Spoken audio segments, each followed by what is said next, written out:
I think this is a better method for installing bee packages. First, place your queen between two frames.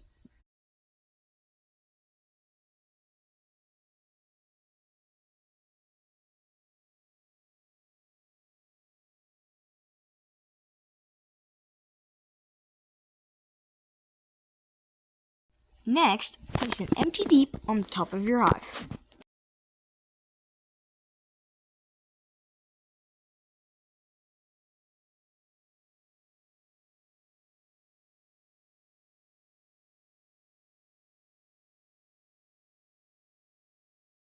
Then, place the package of bees on its side in the empty box.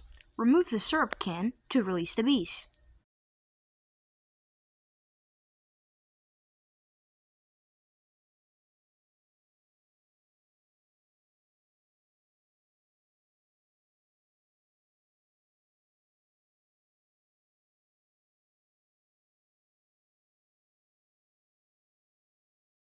Immediately replace the top cover. The bees will begin moving into the frames, joining the queen.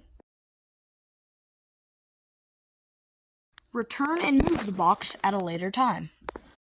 Using this method, drift is almost eliminated and dead bees are not dumped into your hive. We like this method better.